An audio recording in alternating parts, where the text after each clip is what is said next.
बिस्मिल्लाहिर्रहमानिर्रहीम। हम पढ़ेंगे एचए के बारे में। एचए किसे कहते हैं? Haem agglutination test. इसको एक साइंटिस्ट अमेरिकन जॉर्ज हैरिस ने इसको सबसे पहले डिस्कवर किया है। उसके बाद सबसे पहले ये है कि ये जो डायग्नोस्टिक टेस्ट नहीं है, ये मतलब क्या हुआ, मतलब इसके जरिए हम कोई डिजीज को डायग्नोस नहीं करते, मतलब डिजीज फाइंड नहीं कर सकते इसके जरिए।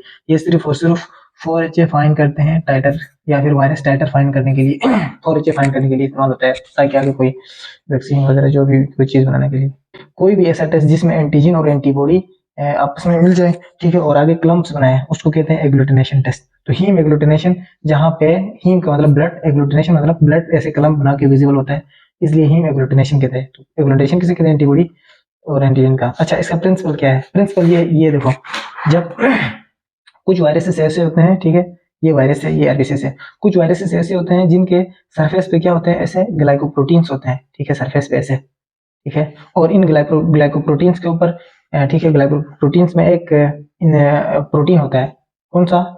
हीम एग्लूटिनिन न्यूरामिडेस, ठीक है। ये किस में होता है? वायरस में होता है।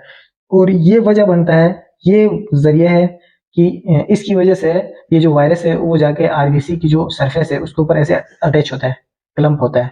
तो ये हर वायरस में नहीं होता। कुछ वायरसेस ऐसे हैं, जैसे रियो वायरस है, टोगा वायरस है, ठीक है, माइकोप्लाज्मा वायरस है। तो इस तरह के कुछ वायरसेस ऐसे हैं जिनमें ये वाला हीमोग्लोबिन न्यूरामिडेस होता है, और उनमें ग्लाइकोप्रोटीन स्पाइक्स पे जो जाके इसको आरबीसी को अटैच करता है। और कैसे करता है? ये फर्ज कर आरबीसी से, और ये वायरस है, ठीक है। तो ये क्या करता है? ये देखो, ये अब ये आरबीसी से, ठीक है, एक आके एक वायरस इधर हुआ अटैच और दूसरा वायरस इधर अटैच हुआ। अब क्या होगा? अब यही वायरस एक और आरबीसी के साथ भी अटैच होगा, और ये वायरस एक और आरबीसी के साथ अटैच होगा। ये एक वायरस है और ये एक और आरबीसी के साथ अटैच होगा। ये भी एक वायरस है, ये एक और आरबीसी के साथ, ये एक वायरस है, ये एक और आरबीसी। अब देखो, इन वायरस ने इन सारे आरबीसी को आपस में मिला दिया है। और कोई भी, जहाँ पे ऐसा समझो कि ये आरबीसी वायरस के ऊपर एंटीजन है, और आरबीसी को ऐसे एंटीबॉडी ले लो समझाने के लिए। तो ये क्या होगा? एंटीबॉडी और एंटीजन की गलत, इस वजह से इसको एग्लूटिनेशन टेस्ट कहते हैं, ठीक है। असल में इसमें क्लम्प्स ऐसे बनते हैं इस वजह से। अगर वायरस वायरस में क्या हुआ? अगर तो वायरस में ये वाला प्रोटीन नहीं है, या फिर वायरस मतलब हीमोग्लोबिन वायरस नहीं है, जो वायरस हीमोग्लूटिनेशन शो करते हैं उनको हीमोग्लूटिनेशन वायरसेस कहते हैं। अगर कोई वायरस दूसरा वायरस है जो हीमोग्लूटिन वायरस नहीं है, कोई नॉर्मल वायरस है, तो क्या होगा? ये होगा कि ये वायरस आएगा, ये ब्लड के साथ मिक्स होगा, और ये वायरस अपनी जगह रहेगा और ब्लड अपनी जगह, क्योंकि ये अटैच ही नहीं होगा, तो ऐसे कोई क्लम्पिंग नहीं होगी, और ये आरबीसी नीचे जाकर सेटल डाउन होंगे और बटन फॉर्मेशन होगी। लेकिन अगर ये वायरस वो वाले वायरस है जो क्लम्पिंग शो करवाता है, तो क्या करेगा? ऐसे अटैच होगा और क्लम्प करेगा। अगर नॉर्मल कोई वायरस है तो वो क्या करेगा? कोई इसके साथ जाकर इस तरह की कोई क्लम्प ही नहीं बनेगा, वायरस अपनी जगह पे रहेगा, आरबीसी अपनी जगह पे रहेंगे, ठीक है, कोई क्लम्पिंग शो नहीं होगी। ये इसका प्रिंसिपल है, ठीक है। एचए के बारे में हम पढ़ रहे थे, ठीक है। मटेरियल रिक्वायर्ड, ठीक है। मटेरियल में हमें माइक्रो पाइपेट में प्लेट चाहिए, जिसमें ऐसे होती है, और 96 वेल वाली जो प्लेट होती है, ठीक है।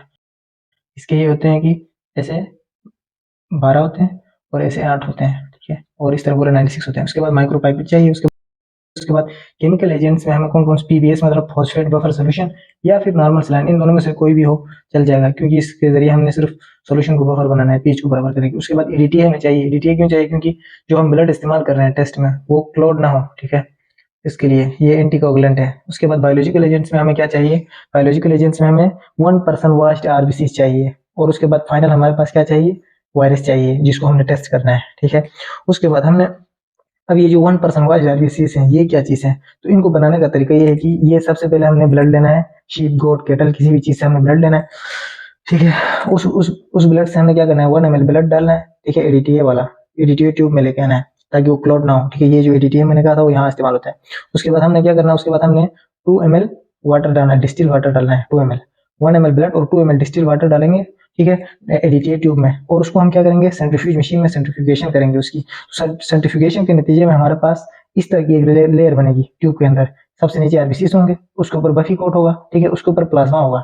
ये 3 चीजें आपको नजर आएंगी। तो हमने क्या करना है? हमने ये जो बफी कोट है, ये बफी कोट और प्लाज्मा, इसको हमने ऐसे निकाल के डिस्कार्ड करना है, ठीक है, डिस्कार्ड करना है। और फिर क्या करना है? दोबारा हमने क्या करना है? 2 ml पानी डालना है इसके अंदर, जो नीचे आरबीसीज बचे थे इसके अंदर दोबारा 2 ml पानी डालना है, और फिर दोबारा इसको दोबारा सेंट्रीफ्यूज करना है, और दोबारा ये तीनों लेयर्स आएंगे, उसको फिर दोबारा डिस्कार्ड करना है। फिर तीसरी दफा इस तरह करना है कि दोबारा तीसरी दफा फिर डिस्टिल वाटर डालना है, फिर उसको सेंट्रीफ्यूज करना है, फिर इसको डिस्कार्ड करना है। इस तरह 3 टाइम इसको रिपीट करना है, ये जो सेंट्रीफ्यूगेशन वाला प्रोसेस है।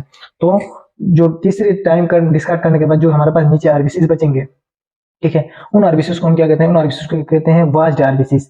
लेकिन यहाँ एक इशू ये है कि हमें तो 1% वाश्ड आरबीसी चाहिए। ये तो वाश्ड आरबीसी हमने बनाया है, लेकिन हमें आरबीसीज का, वाश्ड आरबीसीज का 1% सोल्यूशन चाहिए। तो इस 1% सोल्यूशन बनाने के लिए ये जो वाश्ड आरबीसीज है, ठीक है, ये जो वाश्ड आरबीसी जहाँ से हमने बनाया है, उसको क्या करेंगे, 1 ml वाश्ड आरबीसी ये जो बनाया है, हम 1 ml लेंगे, उसको 99 ml पानी में डाल देंगे, तो क्या बनेगा हमारे पास 1% वाश्ड आरबीसी का सोल्यूशन बन जाएगा। ठीक है। इसी तरह हमारे लिए अगर 0.5% चाहिए, तो फिर हम क्या करेंगे, 0.5 ml वाश्ड आरबीसी लेंगे, उसको 199.5 ml डिस्टिल वाटर में डालना है, और हमारे पास इस तरह 0.5% वाश्ड आरबीसी चाहिए। ये हमारे पास मटेरियल जो हमें एचए के लिए यूज होते हैं, ये सारे हमने तैयार कर लिए हैं। क्या क्या, वायरस वाश्ड आरबीसी कैसे बनाना है वो मैंने आपको सिखाया है, और 1% भी कैसे बनाना है वो भी सिखाया है। पहले वाश्ड आरबीसी बनाना है, उसके बाद हमने 1% सोल्यूशन बनाना है उसका, वो मैंने सारा आपको बताया। केमिकल एजेंट्स में फॉस्फेट बफर या नॉर्मल सलाइन्स में से कोई भी चलेगा। नॉर्मल सलाइन में 0.89% कंसंट्रेशन होती है साल्ट की। ठीक है। उसके बाद माइक्रोपाइड भी चाहिए, और ये वाली हमारे पास प्लेट चाहिए। ये है टोटल प्रोसीजर मटेरियल। ठीक है। अब हम प्रोसीजर के बारे में पढ़ेंगे। प्रोसीजर में सबसे मटेरियल मैंने आपको बताया। सबसे पहले क्या करना है, सबसे पहले हमने वो माइक्रो टाइटर जो 96 वेल की वाली है उसको लेना है। उसमें क्या होता है, इस तरह 12 वेल्स होती हैं, ठीक है, और इस तरह 8 होती हैं। ठीक है। और ये हमने लेना है। उसके बाद क्या करना है, हर ये जो लाइन है 1 2 3 4 12, इस लाइन में हर वेल में हमने क्या क्या करना है, हर वेल में 0.5 ml नॉर्मल सलाइन डालना है या पीवीएस डालना है, वो आपकी मर्जी है, इनमें से एक डालना है, 0.5 ml। ठीक है। उसके बाद हमने क्या करना है, उसके बाद इन सब में 0.5 ml हमने डाल दिया है यहाँ तक। ठीक है। पॉजिटिव कंट्रोल नेगेटिव कंट्रोल पर मैं बताता हूँ। यहाँ तक हमने डाल लिया। उसके बाद हमने क्या करना है, सारी वेल्स में यहाँ तक आखिर तक हमने डालना है। ठीक है। उसके बाद हमने ये क्या करना है, 0.5 ml वायरस डालना है पहली वेल में। वो वैसे सब में कर लेना, लेकिन मैं आपको इसमें समझाऊंगा सिर्फ। ठीक है। 0.5 ml हमने वायरस डालना है फर्स्ट वेल में। ठीक है। उसके बाद 2 फोल्ड डाइल्यूशन करनी है हमने। 2 फोल्ड डाइल्यूशन कैसे करनी है, 2 फोल्ड डाइल्यूशन कैसे करनी है, मिक्स देन ट्रांसफर बाय माइक्रोबीट, उससे आगे ट्रांसफर करते जाना है। ट्रांसफर कैसे करना है, पहले वेल में डालना है 0.5 ml, उसके बाद उससे 0.5 ml निकाल के दूसरी में, तीसरी में। तो मैं आपको समझाता हूँ। इसमें इन सब में पहले ऑलरेडी 0.5 ml नॉर्मल सलाइन है। इसके ऊपर हम यहाँ से क्या करेंगे, 0.5 ml वायरस डाला है पहली उसमें। अब इधर क्या हुआ, इसी वेल के अंदर 100 ml हुआ टोटल। ठीक है, सॉरी, टोटल 1 ml हुआ। ठीक है। अब इसी 1 ml में से हमने 0.5 ml निकालना है और इसी में डालना है। ठीक है, मिक्स करना है। फिर इसी से निकाल के, अब इसी में मिक्स करके, फिर इसी से ही, यहाँ से ही निकाल के इसमें डालना है 0.5 ml, और इसको मिक्स करना है, और फिर इस तरह निकालते उसके हुए बाद निकालते यहाँ से निकालते निकाल के निकालते यहाँ बाहर तक लेके डिस्कार्ड आना है। करना है 0.5 ml। 11वीं और 12वीं ट्यूब जो है वो पॉजिटिव और नेगेटिव कंट्रोल रखना है हमने, बताता हूँ आगे। पॉजिटिव कंट्रोल नेगेटिव कंट्रोल में हमने नहीं डालना है। पॉजिटिव कंट्रोल नेगेटिव कंट्रोल में हमने क्या करना है, पॉजिटिव कंट्रोल में सिर्फ और सिर्फ क्या होगा, ब्लड। पॉजिटिव हमने 2 कंट्रोल्स बनाने हैं। क्या करना है, पॉजिटिव कंट्रोल में क्या होगा, पॉजिटिव कंट्रोल में ब्लड होगा और वायरस होगा। ठीक है, वो बाद में बताता हूँ। ये काम आपने 2 फोल्ड डायल्यूशन यहाँ तक करना है, इन दोनों का मैं बाद में बताता हूँ। यहाँ तक आपने 2 फोल्ड डायल्यूशन की। उसके बाद हमने क्या करना है, 0.5 ml, ठीक है, जो हमने 1% बनाया था वाश डायरेक्सिस का सोल्यूशन, जो 1% हमने बनाया था, उस सोल्यूशन में से 0.5 ml निकाल के क्या करना है, सारी ट्यूब्स में डालते जाना है यहाँ तक। ठीक है, यहाँ तक डालते जाना है। और ये, अच्छा, ठीक है, हमने ये किया, वाश डायरेक्सिस डाला है। ठीक है, सब में यहाँ तक डालना है। ठीक है।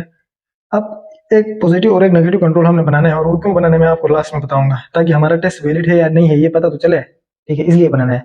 अब पॉजिटिव कंट्रोल में क्या होगा, पॉजिटिव कंट्रोल में हम हमारे पास 0.5 ml, पॉजिटिव कंट्रोल में 0.5 ml ब्लड होगा और 0.5 ml वायरस होगा। इसको पॉजिटिव कंट्रोल सिर्फ ये होंगे, इसके अलावा कोई चीज नहीं होगी। और नेगेटिव कंट्रोल में क्या होगा, ब्लड होगा और नॉर्मल सलाइन होगा, इसमें वायरस नहीं होगा, और क्योंकि नेगेटिव कंट्रोल है। ठीक है। और लास्ट में हमारा रिजल्ट, बाकी जो पॉजिटिव है वो रिजल्ट अगर पॉजिटिव है तो पॉजिटिव कंट्रोल की तरह आएगा, अगर हमारा रिजल्ट नेगेटिव है तो नेगेटिव कंट्रोल की तरह आएगा। ये दोनों हमारे टेस्ट वैलिड है या नहीं है, क्या हमने जो प्रोसीजर किया है वो सही है या नहीं है, उसको चेक करने के लिए होता है ये। ठीक है। और इनमें क्या क्या डालना है मैंने बताया। पॉजिटिव कंट्रोल में ये डालना है, नेगेटिव कंट्रोल में ये डालना है आपने। ठीक है। बाकी नॉर्मल क्या कहते हैं, बाकी सारा अभी आपने आरबीसी डाला है। ठीक है, वो आरबीसी डाला है। अब उसको क्या करना है, हमने आरबीसी डाल के पॉजिटिव कंट्रोल नेगेटिव कंट्रोल बना लिया। बना के उसको हमने इसी प्लेट को लेके जाना है इंक्यूबेटर में, और उसको 30 मिनट्स के लिए इंक्यूबेट करना है 30 डिग्री में। ठीक है, 30 डिग्री में। अगर आपका रूम टेम्परेचर ही 30 डिग्री है तो फिर आप रूम टेम्परेचर में ही रख सकते हो। ठीक है, बस सिर्फ कंटेमिनेशन से बताना है कि बचाना है, बाहर से कोई वायरस इनके अंदर ना जाए। बाकी आप अगर या ज्यादा ठंड इलाके, गर्म इलाके में हो तो उसको आप बेशक बाद में इंक्यूबेट कर सकते हो मशीन में। इसके बाद हम रिजल्ट कैसे पढ़ेंगे, ये मेन सबसे जो फाइनल चीज़ है वो मुश्किल चीज़ है। यहाँ तक तो सबको समझ आता है, रिजल्ट्स का सारा मसला होता है। यहाँ पे एक चीज़ नोट कर ले, अब हमने जो टू फोल्ड डाइल्यूशन की है, ठीक है, उसके नतीजे में क्या हुआ, इस वेल में सबसे ज़्यादा वायरस है। कितना है? 1% सोल्यूशन है और 0.5% सोल्यूशन है, 1/2 वायरस है। तो अब इसी में से ही निकाल के इसमें डालेंगे तो इसमें वायरस कम है, इसमें और भी वायरस कम है, इसमें और भी वायरस कम है, इसमें वायरस कम होता जा रहा है, आगे आगे वायरस कम होता जा रहा है, वायरस की कंसंट्रेशन, क्योंकि हम इसमें डालते हैं फिर इसी की डाइल्यूशन करते हैं, इसमें इसी से ही निकाल के इसमें डालते हैं, ठीक है। अब इसी से मजीद निकाल के इसमें डालते हैं, इसी से निकाल के इसमें डालते हैं, तो वायरस आगे कम होता जा रहा है, ये बात आपने नोट करनी है, ठीक है। और वायरस की कंसंट्रेशन कैसे कम होती है, 1/2, 1/4, 1/6, 1/, क्या होता है 1/, सॉरी 1/4 के बाद 1/8, 1/16 और 1/32, इस तरह, क्योंकि हम टू फोल्ड डाइल्यूशन कर रहे हैं ना, 2, 4, 8, 16, 32, इस तरह वायरस की कंसंट्रेशन कम होते जा रही है आगे, ठीक है। ये बात तो आपने नोट करनी है। और हमने ये टू फोल्ड डाइल्यूशन सिर्फ यहाँ तक करनी है, और यहाँ लाके क्या करना है, यहाँ से इस तरह लाके ये जो लास्ट वाली वेल है, ठीक है, इसमें से डालते हुए 0 पॉइंट डाइल्यूशन करते हुए लास्ट में हमने 0.5 ml डिस्कार्ड भी करना है बाहर, इसी में से लास्ट मतलब है 10वें वेल में से, ये तो पॉजिटिव नेगेटिव कंट्रोल है। इसमें से हमने जो यहाँ से वायरस डाला था, हमने इस तरह टू फोल्ड डाइल्यूशन की, यहाँ लाके 0.5 ml हमने बाहर डिस्कार्ड करना है। अब हमने जब 30 मिनट बाद उसको निकाल के हमने देखा तो सबसे पहले क्या हुआ था, सबसे पहले जो पहली वेल थी जिसमें वायरस सबसे ज्यादा था, उसमें क्या था, बटन फॉर्मेशन नहीं थी, ठीक है, ऐसे बटन फॉर्मेशन नहीं थी, इसमें भी क्लम्पिंग हुई थी, ठीक है, इसमें भी क्लम्पिंग हुई है, ठीक है, ऐसे इसमें भी क्लम्प, लेकिन क्लम्पिंग सबसे ज्यादा इसमें है, इसके बाद इसमें कम है, इसके बाद इसमें और कम है, इसमें और कम है, इसमें कम होती जा रही है। लेकिन इतनी कम होते होते यहाँ आके इतनी क्लम्पिंग कम हुई है कि मजीद क्लम्पिंग नहीं हुई है, अब बटन फॉर्मेशन स्टार्ट हो गई है, ठीक है, यहाँ से आगे इस वेल से आगे। अब ये वायरस पे डिपेंड कर सकता है, कोई भी वेल हो सकती है, ठीक है, ऐसे कम होते होते एक टाइम ऐसा आएगा यहाँ से आगे बटन फॉर्मेशन शुरू होगी, चाहे वो वेल नंबर 7 भी हो सकती है, 8 भी हो सकती है, ठीक है, 10 टोटल 12 वेल्स होती है इस तरह। तो अब मैंने एग्जाम्पल के लिए यहाँ पे लिए, फर्ज करते हैं यहाँ 6 पे आके क्लम्पिंग हुई है, लेकिन 7 में बटन फॉर्मेशन है, तो इस पॉइंट को हमने नोट करना है, ठीक है, इस पॉइंट को हमने नोट करना है, और जहां से बटन फॉर्मेशन खत्म हुई, बटन फॉर्मेशन बनना स्टार्ट हो गई है, ठीक है, और जिसमें सबसे मिनिमम क्लम्पिंग है, ठीक है, क्योंकि वायरस सबसे ज्यादा कम इसमें है, तो इसमें कम क्लम्पिंग होगी। क्लम्पिंग कौन करवाता है? वायरस करवाता है, तो सबसे ज्यादा कम क्लम्पिंग किसमें होगी? इसमें होगी। लेकिन यहाँ आगे वायरस इतना कम होता है कि वो क्लम्पिंग कराता ही नहीं है, ठीक है, तो आरबीसीज क्या होते हैं, नीचे सेटल डाउन होते हैं। क्लम्पिंग तब होती है ना जब वायरस होगा, तो यहाँ आगे वायरस की इतने कम हो गया कि वायरस ने क्लम्पिंग की ही नहीं है, तो जो आरबीसीज हैं बिल्कुल नीचे सेटल डाउन हो गए हैं, ठीक है, कोई क्लम्पिंग नहीं है, मतलब इधर से आगे वायरस बहुत कम है, यहाँ तो बिल्कुल भी कम है, जहां जाके वायरस है ही नहीं, ठीक है, बिल्कुल जीरो निग्लिजिबल वायरस है, इसकी वजह से कोई क्लम्पिंग नहीं हुई है। और आरबीसीज क्योंकि उनकी डेंसिटी ज्यादा होती है, तो नीचे जाके वेल के नीचे जाके ऐसे सेटल डाउन होते हैं, तो वो एक बटन की फॉर्म में नजर आते हैं। लेकिन यहाँ क्या करती है, क्लम्पिंग की वजह से ऐसे हमें लाल लाल नजर आता है, बटन फॉर्मेशन नजर नहीं आती। तो अब हमने 4HA कैसे निकालना है, 4HA निकाल के, अब ये सारी कहानी हमने ये HA की टेस्ट क्यों किया है, HA टेस्ट हमने HI के लिए किया है, HI के लिए 4HA टाइटर निकालने के लिए, वैक्सीन प्रिपरेशन के लिए, या कोई भी हम इस्तेमाल कर सकते हैं। तो 4HA कैसे निकालते हैं, जहां से बटन फॉर्मेशन स्टार्ट हुई है उससे जो पिछला वाला है जिसमें मिनिमम क्लम्पिंग हुई है, उसको हम कहते हैं 1HA, ठीक है, ये स्टैंडर्ड है, ठीक है, उसको हम 1HA कहते हैं। उससे जो पिछला वाला होगा वो 2HA होगा। अब टू फोल्ड डाइल्यूशन है ना, इसलिए उस 1, 2, 4, 8 इस तरह आगे बढ़ेगा, ठीक है, 2HA होगा। उससे जो पिछले वाला है वो 4HA होगा, ठीक है, 4HA से आगे वाली ट्यूब वाली 8HA होगी, ठीक है, उससे आगे वाले 16HA होगा हमारे पास, ठीक है। अब हमने ये HA हमारे पास फाइन हुआ है। HA फाइन होने का क्या मतलब है, HA फाइन होने का मतलब ये है कि 1/8, 1/, ये 16, तो इसका मतलब ये है कि हमें टाइटर, ये 4HA टाइटर है, हमें इस वायरस को डाइल्यूट करने के लिए या फिर इसको एंटीबॉडी प्रोड्यूस करने के लिए अगर हम 1/16 की इसकी हम बनाए डाइल्यूशन, तो ये हमारे लिए इनफ है, ठीक है। क्या मतलब, ये मैंने आपको पिछले बताया था, यहाँ वायरस कितना डाइल्यूट है 1/2, यहाँ वायरस कितना डाइल्यूट है 1/4, यहाँ वायरस 1/8, ठीक है। तो 4HA, हाँ 4HA ये भी हो सकता है, अगर हमारी ये यहाँ तक हमारी क्या हुई है, क्लम्पिंग हुई है, और यहाँ से आगे बटन फॉर्मेशन है, तो अब क्या होगा, अब ये होगा, ये 1HA होगा, ठीक है, और ये 2HA होगा, और ये 3HA होगा, सॉरी ये 2HA होगा, और ये 4HA होगा, ठीक है, 4HA होगा। अगर तुम्हारी बटन फॉर्मेशन वेल नंबर 7 से 8 से आगे शुरू हुई है, तो अब क्या होगा, अब इस वायरस के लिए, ये तो पिछला वायरस में 4HA ये था, ठीक है, क्योंकि बटन फॉर्मेशन यहाँ स्टॉप हुई थी। लेकिन अभी जो हमने एक नया वायरस लिया है उसमें बटन फॉर्मेशन यहाँ से स्टार्ट हुई है, तो इस नए वायरस के लिए 4HA कॉन्स्टिट्यूट है, वेल नंबर 5 है, और इसकी कंसंट्रेशन क्या है 1/32 है। तो इसका मतलब ये है कि अगर हम 1/32 की रेशो में उस वायरस को डाइल्यूट करें तो ये वायरस काफी होगा आगे एंटीबॉडी प्रोड्यूस करने के लिए, ठीक है, ये 4HA। इस 4HO को हम अगले टेस्ट में, जो हमारे पास HI टेस्ट होता है, उसके लिए रिक्वायरमेंट होती है कि आप वायरस का टाइटर जो होता है 4HA टाइटर इस्तेमाल करते हो टेस्ट में, ठीक है। तो 4HA टाइटर किसी भी वायरस को निकालने के लिए पहले हम उसकी HA करते हैं, HA करके उसकी 4HA निकालते हैं और 4HA से हम उसकी कंसंट्रेशन निकालते हैं। कंसंट्रेशन निकाल के फिर क्या करते हैं, उस कंसंट्रेशन को इस्तेमाल करके हम 4HA टाइटर बनाते हैं और उस 4HA टाइटर को आगे हम HI में यूज करते हैं, ठीक है। समझ आई ये हम HA कैसे निकाला हमने, ये इस तरह 4HA निकालते हैं। और अब यहाँ पे सवाल ये बनता है कि भाई हम 4HA ही क्यों लेते हैं, 2HA क्यों नहीं लेते हैं, 2HA वाली कंसंट्रेशन क्यों नहीं लेते हैं, या फिर 8HA वाली कंसंट्रेशन क्यों नहीं लेते हैं, ये वाली ट्यूब क्यों नहीं लेते हैं, या ये वाली ट्यूब क्यों नहीं लेते हैं। तो इसका जवाब ये है कि अगर हम 2HA लें, ठीक है, तो 2HA ये वाला है ना, ये वाला 2HA है और ये 4HA है। दूसरा जो वायरस हमने एग्जाम्पल दिया था उसको खत्म करो, हमने पहले वायरस के थ्रू ही चलना है। पहले वायरस का मतलब ये 2HA था और ये 4HA था, ठीक है। तो हमने 2HA क्यों नहीं लिया, 2HA हमने इसलिए नहीं लिया क्योंकि 2HA में वायरस की कितनी कंसंट्रेशन है, 1 आवर कितनी है, 32। तो इसमें वायरस हमारे पास इतना कम होता है कि वो आगे एंटीबॉडी प्रोड्यूस ही नहीं करता, ठीक है, कोई एंटीबॉडी प्रोड्यूस ही नहीं करता और उसका कोई एक्शन नहीं होता, कोई फायदेमंद नहीं है, बिल्कुल इसकी कंसंट्रेशन वायरस की कम होती है। इसी तरह हम 8H इस्तेमाल कर सकते हैं, ठीक है। 8HA अगर हम इस्तेमाल करें तो क्या होगा, वो इस्तेमाल कर सकते हैं टेस्ट के आगे, HI टेस्ट में HA भी इस्तेमाल कर सकते हैं, इसमें रिजल्ट भी पॉजिटिव आएगा। लेकिन 4HA क्या है, 4HA इस्तेमाल करो तो भी रिजल्ट करेक्ट आएंगे, लेकिन 2HA इस्तेमाल करेंगे ना हम, 2HA अगर HI में इस्तेमाल करेंगे ऐसे टाइटर तो रिजल्ट्स गलत आएंगे। क्यों, क्योंकि इसमें वायरस की कमी होती है, वायरस कम होता है। लेकिन 4HA इस्तेमाल करो या 4HA 8HA करो या 16HA करो, जो मर्जी करो, उससे आगे रिजल्ट आपके पॉजिटिव आते हैं। लेकिन यहाँ पे एक मसला है इकोनॉमिकल, कि हमें यार जब हमारा काम 4HA वाले कम वायरस से हमारा काम होता है तो हम 8HA मतलब ज्यादा वायरस क्यों लें। ये देखो ना, 4HA में वायरस की 1/16 डायल्यूशन है, मतलब हमें कम वायरस चाहिए, लेकिन 8HA में हमें 1/8 डायल्यूशन है, मतलब हमें वायरस ज्यादा चाहिए, ठीक है, वैक्सीन बनाने के लिए जो भी है। तो हम वो वाला इस्तेमाल करेंगे जो जिसमें हमें वायरस की कम जरूरत है लेकिन हमें रिजल्ट भी पॉजिटिव दे। तो 4HA एक ऐसी थ्रेशोल्ड वैल्यू है जिसमें हमें रिजल्ट भी करेक्ट आता है, ठीक है, बिल्कुल। और क्या होता है, और जो हमारे पास है आगे टेस्ट के लिए इस्तेमाल होता है। 8HA भी कर सकते हो, आपका टेस्ट हो जाएगा, लेकिन इकोनॉमिकली थोड़ा लॉस है। अब हम पढ़ते हैं भाई ये पॉजिटिव और नेगेटिव कंट्रोल हमने क्यों बनाया था। तो पॉजिटिव और नेगेटिव कंट्रोल में आपके टेस्ट में पॉजिटिव कंट्रोल में हमेशा क्लम्पिंग होना जरूरी है। अगर आपकी पॉजिटिव कंट्रोल में क्लम्पिंग नहीं है तो मतलब ये है कि आपका टेस्ट का प्रोसीजर गलत है।